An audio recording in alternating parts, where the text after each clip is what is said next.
राधे राधे दोस्तों, आज है निर्जला एकादशी। इसका बहुत महत्व है।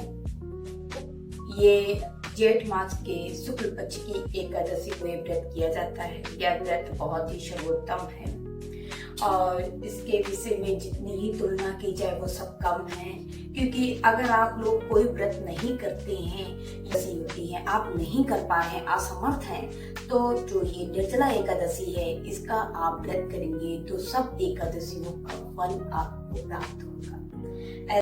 ये व्रत ऐसा है कि जो पत्नी होती है अपने पति और बच्चों के लिए करती है, या जेंट्स होते हैं अपने परिवार के लिए करते हैं, मगर यह व्रत सिर्फ अपने पाप के कर्मों से छुटकारा पाने के लिए किया जाता है। जैसे कि आपसे अगर चींटी भी मर जाती है या कोई भी, देखिए ये संसार है, इस संसार में कुछ ना कुछ छोटे मोटे झूठ आपने बोले होंगे, कोई गलतियां आपसे हो गई होंगी, या आपके पास किसी की चीज आ गई होगी, या आपसे कोई मेढक है या कोई जीव जंतु मर गया होगा।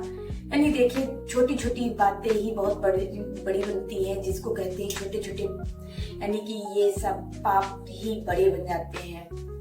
वो कहावत कही गई है कि पाप का घड़ा धीरे धीरे ही भरता है और जब एकदम से भर जाता है तो फूट जाता है, बस वही है। तो ये व्रत करने से आपके पापों से छुटकारा मिलेगा। और यह व्रत आप, जैसे ये निर्जला एकादशी व्रत होती है, इस व्रत को निर्जला एकादशी ही कहा जाता है। तो इस कथा में भी बताया गया है कि भीम थे, वो बहुत खाते पीते थे तो वो व्रत नहीं कर पाते थे, तो व्यास जी ने उनसे कहा कि भीम तुम एक व्रत जरूर रहा करो, क्योंकि दुनिया संसार के पाप कर्मों से तुम्हें बंधनों से छुटकारा मिलेगा। तो भीम ने कहा मैं खाए बिना रह नहीं सकता। तो व्यास जी ने कहा हाँ तुम्हारे लिए भीम एक व्रत जरूर है, वो मैं तुम्हें बताता हूँ, अगर वो तुम कर सको तो व्रत कर लो। तो उन्होंने व्यास जी ने निर्जला एकादशी के बारे में, जेठ मास के शुक्ल पक्ष की एकादशी होती है, उसमें बिना अन्न और जल ग्रहण किए, बिना अन्न और जल ग्रहण किए ही ये व्रत रहा जाता है। तो भीम ने कहा मैं 100 व्रतों से अच्छा है कि मैं एक ही व्रत कर लूं। तो भीम ने भी निर्जला एकादशी का व्रत किया था और बड़े प्रेम मन से किया।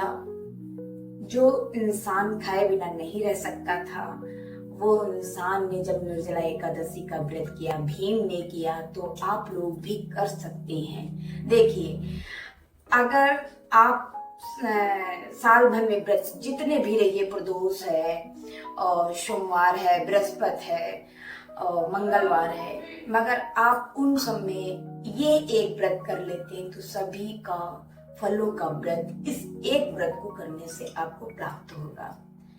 और इसमें क्या होता है, इस व्रत को बहुत ही सरल विधि है। आप इसमें यानी कि घड़ा है, पंखा है, आम है, मिष्ठान है, इनका दान किया जाता है। कन्याओं को शरबत पिलाया जाता है। शरबत पीने के बाद जब आप निर्जला हैं तो अगले दिन आप वही शरबत थोड़ा सा रख लीजिए, वही शरबत पिए। और बहुत लोग होते हैं, जैसा कि मैं भी हूँ, मैं निर्जला व्रत नहीं कर पा रही हूँ, तो मैं कन्याओं को शरबत पिलाने के बाद थोड़ा सा नैवेद्य होता है वो अपने लिए भी मैं बचा लेती हूँ, तो मैं उसी शरबत पी लेती हूँ। तो आप लोग कन्याओं को शरबत पिला के उनको दान दक्षिणा देके आप लोग इस तरह भी व्रत ये निर्जला एकादशी का रह सकते हैं। ऐसा नहीं कि जो निर्जला बिना पानी के रहता है उसको फल ज्यादा मिलता है और जो जल पीते हैं उनको कम मिलता है, ऐसा नहीं। भगवान के दरबार में सब एक समान है। जिसकी जैसी श्रद्धा होती है वो वैसा ही काम करना चाहिए। किसी को देख के व्रत नहीं करना। अगर आपकी श्रद्धा है, इच्छा है, आपकी आत्मा कह रही है अंदर की हृदय की कि आप व्रत रह सकते हैं, क्योंकि मैं 5 साल, शादी से पहले 5 साल ये व्रत रही हूँ। निर्जला एकादशी, कजरी तीज है, ये बिना पानी के रही हूँ, मगर जब से मेरी शादी हो गई मैं ये व्रत निर्जला एकादशी वाला नहीं कर पाई हूँ। मगर मेरे पापा जो हैं वो आज भी निर्जला एकादशी का व्रत करते हैं, वो आज भी व्रत होंगे। बताइए इतनी गर्मी हो रही मगर उन्होंने जल नहीं ग्रहण किया, क्योंकि उनकी आत्म में विश्वास निर्भर है कि ये मैं व्रत कर सकता हूँ। करने वाले करते हैं और ना करने वाले ऐसे भी कर सकते हैं, फल बराबर मिलता है। राधे राधे।